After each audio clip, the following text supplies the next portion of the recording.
네. 아니 김건희 여사님이 1월 달에 네. 문자 메시지를 한동훈한테 보냈다며요. 네, 보냈습니다. 어? 날짜는 뭐 특정이 되지 않았지만 근데 예, 그 내용이 네. 뭡니까? 그러니까 이제 나라TV에서 한번 그거 있었었는데 그 내용. 예, 김건희 여사와 관련된 이 파우치 아. 예, 논란이 이제 2013년도 12월부터 시작됐고 한동훈이가 12월 28일 정도에 비대위원장에 이제 취임이 됩니다. 그러니까 이제 그때 들어오자마자 기자들이 물어보죠.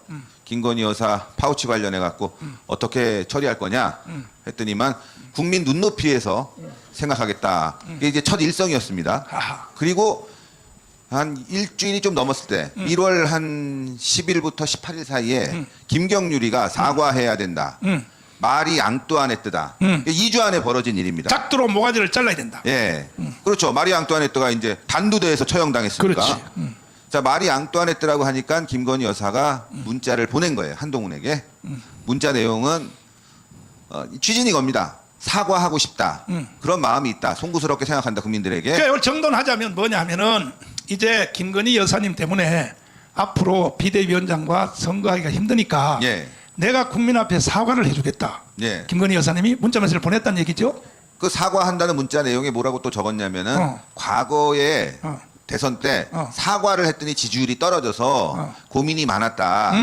그러니 한동훈 당신이 현재 상황을 잘 파악해서 네, 내가 사과를 할 테니까 어떤 방식이든 사과보다 더한 거든 다 고려해서 판단해 주십시오. 자, 그러면 이렇게 문자를 보낸 거죠. 대통령 선거할 때 김건희 여사님이 사과 한번 했었죠. 예, 예. 예? 그때 지지율이 좀 떨어졌습니다. 떨어졌죠. 예. 사과 한번 했는데 그래도 이번에 총선할 때에 네. 도움이 된다면 나는 뭐든지 사과를 해주겠다. 사과 그 이상도 하겠다고. 이상도 해주겠다.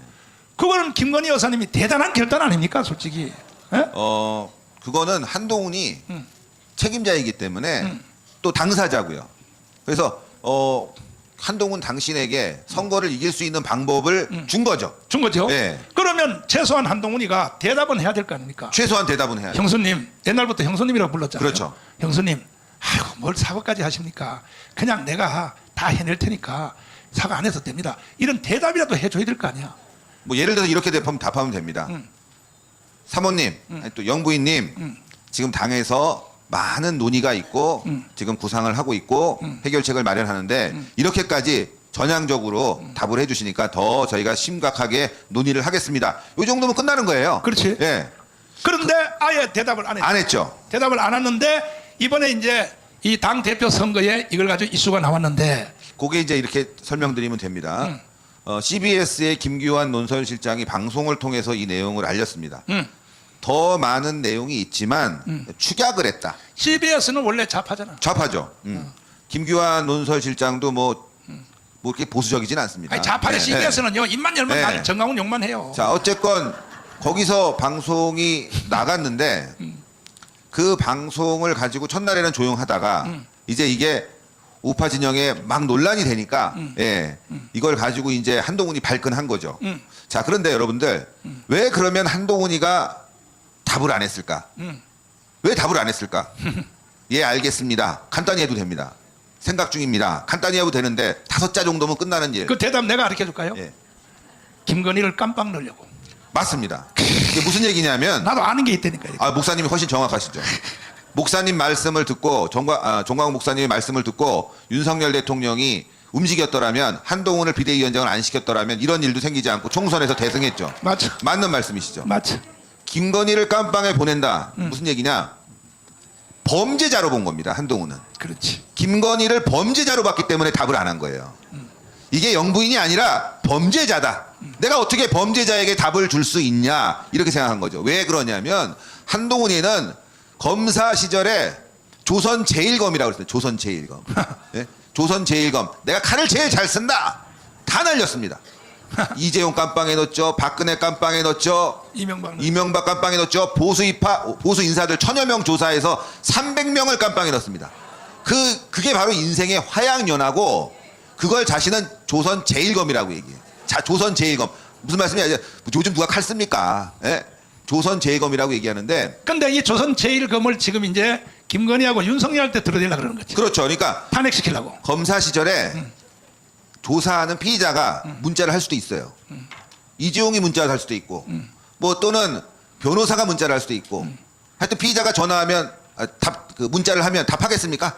검사가? 지금 검사들 다 마찬가지입니다. 답 안 합니다. 거기에 나중에 문제가 될 수 있는 거예요. 피의자를 조사하다가 그 피의자의 문자에 답을 했다는 걸 갖고 피의자가 이 검사가 말이지 이렇게 했다라고 하면 문제가 될 수 있는 거예요. 예 아니요라고 답을 해줘도 정보가 될 수 있으니까 조사 과정에서 여기 뭐 구주아 변호사님 너무 잘하실 거예요. 전화도 안 됩니다 사실.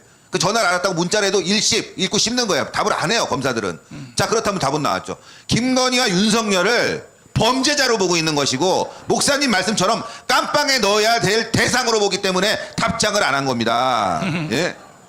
이게 바로 한동훈인데 한동훈이 지금 또 이제 이게 논란이 되니까 막 변명을 합니다. 지금 아니 나 그때 사과를 하라는 그 답을 받은 게 아니다. 김건희 여사에게 김건희 여사는 사과를 안 하겠다는 식의 문자다. 하하. 그래서 원희룡 장관이 오늘 페이스북에 글을 올렸어요. 그러면 전문 공개해라 네가 전문. 왜 전문 공개 안 하냐 너는. 문맥이 틀리다. 취지가 그게 아니다. 라고 얘기하는데 왜 전문 공개 안 하냐. 그리고 공적이냐 사적이냐. 형수라고 불렀습니다. 그러면 공적 관계가 그러면 갑자기 대통령이 되고 나서 생긴 게 아닙니다. 그전에는 검사실 때는 한 300번 보냈다며? 332번. 네. 윤석열 검찰총장, 한동훈 검사장 시절에 332번의 카톡과 문자를 주고받았던 사이였는데 그거는 뭡니까? 아니 검찰총장과 검사장은 이거는 사적 관계입니까? 그때는 그렇게 형수님 뭐 분명히 이랬을 거예요. 예를 들어서 그렇지. 김건희 여사가 해외 나갔다 오면 넥타이를 꼭 2개를 산다고 합니다. 하나는 윤석열 대통령에게, 하나는 한동훈에게 준다는 거야. 형수님 감사합니다. 잘 받았습니다. 그만큼 각별했고 또 한동훈이가 바쁘면 오늘 밥 못 먹었지. 집에 들어와서 밥 먹어라. 그래갖고 김건희 여사가 밥도 차려주고 윤석열 대통령이 김치찌개 끓여주면서 각별했다는 거예요. 그뿐만이 아닙니다. 다른 검사들에게는 윤석열 대통령이 욕을 했다는 거예요. 야 이 새끼야 일을 이따위로 해. 근데 한동훈한테는 조금 실수하더라도 그렇게 욕한 적이 한 번도 없대요. 아이고 우리 동훈이, 아이고 우리 동훈이, 아이고 우리 동훈이. 내 눈에 넣어도 아프지 않은 동훈이. 눈에 넣어도 안 아픈 사람이. 근데 이제 어디서부터 잘못되냐면 비대위원장이 됐잖아요. 네. 처음에는 법무부 장관 할 때부터 수사를 안 해서 지금까지도 지금 문재인, 이재명, 조국 지금도 떠들고 난리잖아. 그게 제일 먼저 그렇고 그 다음에 비대위원장 딱 되자마자 네. 대구 경북에 가서 이게 완전히 딱 가보니까 사람들이 막 와와 하니까 검사는 폐쇄적 사회잖아. 그렇죠. 가니까 사람들이 와와 하니까 지 보고 하는 줄 알고 맞습니다. 사실은 정광훈 보고 하는 건데. 그렇죠. 그 맞는 말씀인 게 대구 경북이 이번 어려운 상황에서도 선거에 싹쓸이했습니다. 부산도 이렇게 어려운 상황에 지난번 선거보다 더 큰 승리를 가져왔죠. 그건 뭐냐? 탄핵 때 정말 열심히 광화문에서 운동을 했고 그 운동의 방향이 바로 애국의 방향이었고 그걸 알려주신 분이 바로 전광훈 목사님이고 그 덕을 본 사람이 누구? 바로 윤석열 대통령이고 그 덕을 또 본 사람이 누구? 바로 한동훈 아닙니까? 근데요 사실은 이 정치를 몰라도 너무 모르는 거예요 한동훈이. 왜냐하면 이미 경북 대구 부울경은요 선거 하나 많아요. 이미 그 모든 선거는 더불어민주당은 광주에 가면 끝나버려. 광주에서 결정돼버리고 경북 대구 가면 끝나는데 거기를 왜 가냐고. 바쁜 사람이 비대위원장 되자마자 계속 수도권만 돌아서야 되는 거야. 그렇죠. 수도권만 계속 공격을 했어야 되는 건데 아니 자기가 윤석열을 쳐내고 3년은 너무 길다 이거야. 너무 기니까 빨리 나가. 자기가 대통령 빨리 해야겠다 이거지. 예? 이런 사람이 당 대표로 또 출마를 했거든요 이번에. 어떻게 생각하세요? 사실은 이게 문제입니다. 총선 참패했으면 반성하고 사과하고 시간을 가져야 되는 건데 당 대표에 나온다는 건요. 이건 윤석열의 의중과는 전혀 다른 것이고 윤석열 대통령의 조직이 얼마나 많습니까 당에. 그거를 뛰어넘어서 당선이 된다고 생각했기 때문에 여론조사를 보고 나온 거 아닙니까? 한동훈이가. 윤석열을 진짜 이 속된 말로 완전히 개호구로 본 겁니다. 예? 아우 저자는 깜빵에 가야 돼. 김건희랑 깜빵 가야 될 사람이야. 저 사람을 믿는 사람 국민의힘에 없어. 국민들이 나를 지지하고 국민의힘 당원들이 나를 지지해. 윤석열은 이미 끝났어. 맞죠. 그런 생각을 가졌기 때문에 대통령을 너무너무 우습게 보기 때문에 보수를 우습게 보기 때문에 한동훈이가 나온 겁니다. 이건 뭐냐면요. 한동훈이가 당대표가 된다면 보수는 없어지는 사멸돼야 될 존재라는 거를 보여준 사건입니다. 이게 진짜. 근데 세상의 기독교 단체 중에 이게 NCC를 찾아갔단 말이야 한동훈이가. 네. 좌파 비대위원장 되자마자 좌파 처음으로 NCC를 예. 강화문은 안 오고 안 왔죠. 한기총도 안 오고 안 왔죠. 정광훈한테도 전화도 한 통 안 오고. 아니 그 욕을 했죠 오히려 다른 사람들 통해서. 이거는 뭐냐면 정광훈, 광화문 이거는 발로 차도 나중에 나를 지지할 놈이야. 맞습니다. 그러니까 NCC는 뭐냐면은 천주교로 말하면 정의사제구현단 있죠. 그렇죠. 그거의 개신교 단체거든. 예. 그게 NCC 아닙니까? 예, 예. 근데 거기를 찾아갔단 말이에요. 거기를. 이게요. 지금까지 그런 예가 없어요. 우파의 지도자가 NCC에 찾아가서 이따위 짓을 했단 말이에요. 예? 그러니까 한동훈은 기본적으로 좌파입니다. 여러분들 한동훈의 동료 시민이라고 합니다. 동료 시민이라는 거는 이게 유럽에서 파생된 좌파주의적인 집단적인 하나의 그 동료 의식을 갖고 집단 체제를 이어가자는 거거든요. 그러니까 개인의 자유를 보장하고 인권을 보장하면서 민주주의를 발전시키자는 게 보수적이라고 한다면 집단의 이익을 위해서 함께 가자는 게 공산주의, 사회주의 아닙니까? 예? 개인의 이득이라든가 개인의 자유를 내려놔야 되거든요. 그러니까 한동훈이 동료 시민이라고 하는 거는 동료 이외의 시민은 뭡니까? 시민은 시민이에요. 동료 위에는 뭐예요? 적이에요, 적. 굉장히 좌파적인 발상으로 동료 시민이라고 했는데도 불구하고 그거를 그냥 우리가 넘어가 줬죠. 아니 그냥 멋있는 말이겠거니라고 생각하면 넘어가 줬는데 최근에 김경률, 한동훈이가 정말 오른팔로 데리고 있는 김경률. 이 김경률이가 한동훈이는 삼인주의자다 이렇게 얘기했어요. 삼인주의자다. 아, 사회주의자입니다. 삼인주의자가 사회주의자예요. 뭐 그렇지. 삼인주의자가 뭐 다른 말이 아니라 사회주의자예요. 사회민주주의. 예, 좌파라면 좌파. 사회민주주의자라는 거죠. 와, 근데 한동훈이 주변에 누가 있냐? 김경률이, 또 진중권이, 비서실장. 하문경이, 예, 뭐 비서실장. 하여튼 한동훈 주변에는 죄다 좌파들이니, 예, 좌파 목사 찾아간 건 너무나 당연한 것이고, 그리고 이번 총선에 민주당 인사를 거의 20명, 아니 어제까지 민주당 인사인데 그거 바로 데리고 와갖고 국민의힘으로 집어넣어서 영등포에서 출마시켰지 않습니까? 그런 사람들이 한둘이 아니에요. 민주당을 너무너무 좋아하고 좌파를 너무너무 좋아하고 그뿐만이 아니죠. 자기 장인 진영고 이 사람 민주당에 입당한 핵심 인사예요. 벗어난 적이 없어요. 국민의힘에 온 적이 없습니다. 예? 가족이 좌파고 본인이 좌파고 그러다 보니까 숨어 지내다가 때가 왔어. 그러니 윤석열 대통령은 그 전부터도 범죄자로 봤겠죠. 나쁜 놈으로 봤겠죠. 근데 여러분들 아시죠? 간첩들이 우리 사회에 어떻게 숨어 있는지? 예? 간첩들이 우리 사회에서 나 간첩입니다라고 숨어 있는 사람 없어요. 한동훈도 마찬가지죠. 때를 기다린 거예요. 윤석열이라는 사람을 잡고 내가 언젠가는 성공해 보리라. 근데 한동훈은 아마 검찰총장 정도까지만 성공하면 대단하다고 생각했을 거예요. 근데 이게 법무부 장관까지 했으니 눈이 획가닥 돌아간 거죠.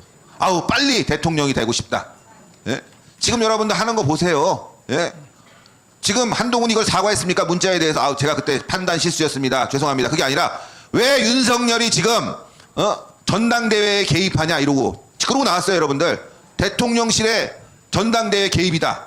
이거 무슨 얘기예요? 대통령 깜빵누라는 겁니다. 여러분들 박근혜 대통령이 공천에 개입했다, 당무에 개입했다 해갖고 2년형 받은 겁니다. 그러니까 이명박 깜빵, 그 다음에 저 양승태 대법원장 깜빵, 그 다음에 또 박근혜 탄핵, 이게 핵심이 바로 한동훈이죠. 한동훈이죠. 이제 그러니까 윤석열까지. 대통령 별거 아니구나.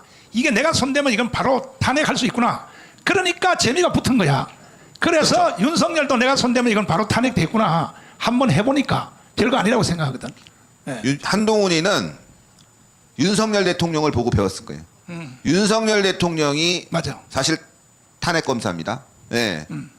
그래 그렇게 떴구나. 내가 이번에는 윤석열을 직접 주위에서 깜빵에 쳐넣으면 나는 이재명 저 범죄자랑 상대도 안 되는 국민적 영웅이 될 수 있어. 나는 분명히 대통령이 될 수 있어. 지금 한동훈이는 윤석열 탄핵에 시동을 걸고 우리가 상상하는 것 이상으로 대한민국을 파괴시킬 겁니다. 그건 너무나 명백해진 겁니다, 여러분들. 자, 박수하겠습니다. 우리. 감사합니다. 그러니까 우리가 8월 15일 날 1000만 대를 해야 돼 안 해야 돼? 희망 없어요, 어차피. 어차피 희망 없다니까.